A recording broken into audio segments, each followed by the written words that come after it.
In this lesson, we'll be going over this concept of slope and how it relates to rate of change, which we've been working with arithmetic sequences. So we know that arithmetic sequences of numbers, they have a constant rate of change, correct?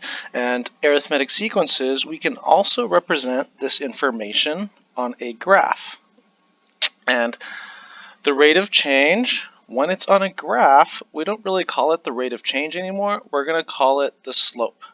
Okay, so once again, like the graph version of rate of change is called slope, but they mean the same thing. It's both just representing how much it changes.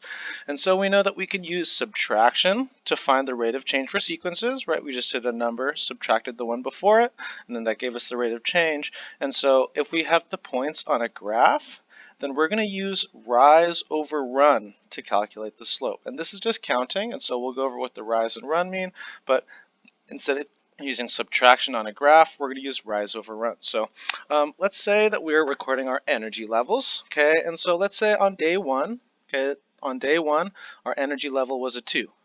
And then let's say on day 2, our energy level was a 6, right? So if we want to find the rate of change, we can do 6 subtract 2, and that would give us plus 4. So we know that our rate of change is 4.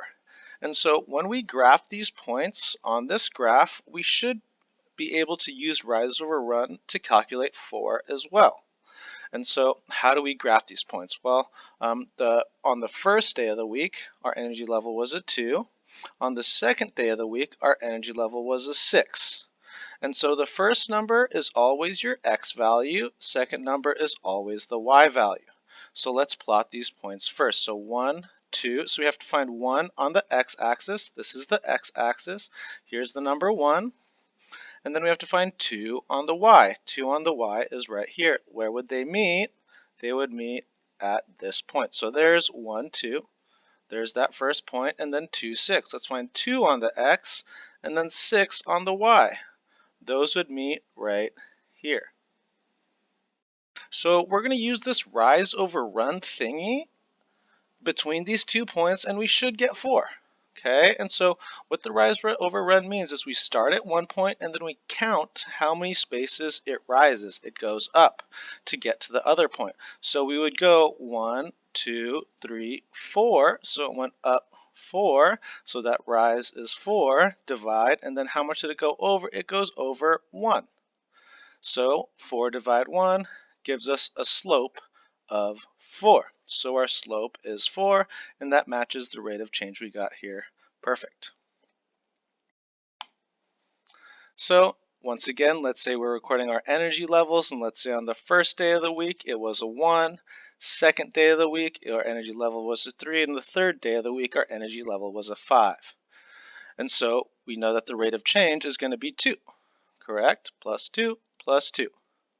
And so let's go ahead and plot these. We know that our first day of the week, our energy level was 1. Second day of the week, our energy level was 3. The third day of the week, our energy level was 5.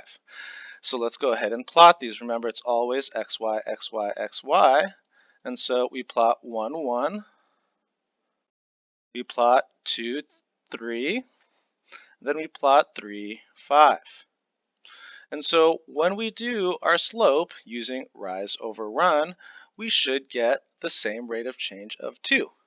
So we can choose any 2 points, and we're actually going to do this twice to see that it doesn't matter which points you choose because it's always constant.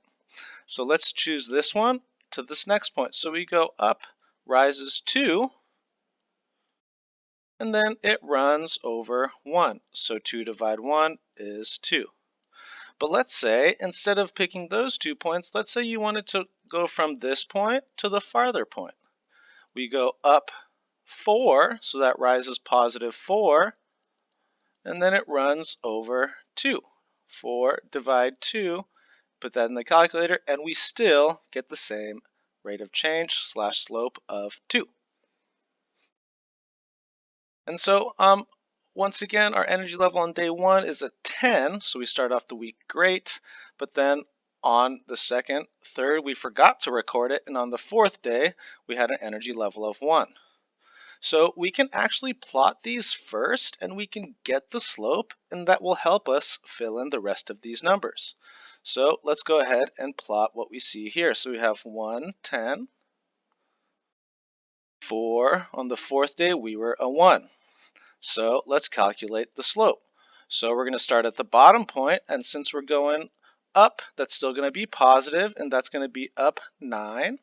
So that's positive 9.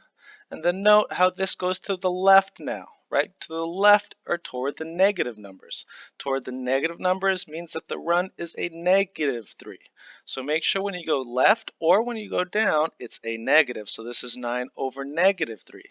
9 divided negative 3 is negative 3. So that is our slope, and now since the slope is the same thing as the rate of change, we can go ahead and fill in the rest of these terms. 10 minus 3 is 7, 7 minus 3 is 4, 4 minus 3 is 1. So slope and rate of change are interconnected, just one is the graph version, one is the number sequence version. Thank you for listening.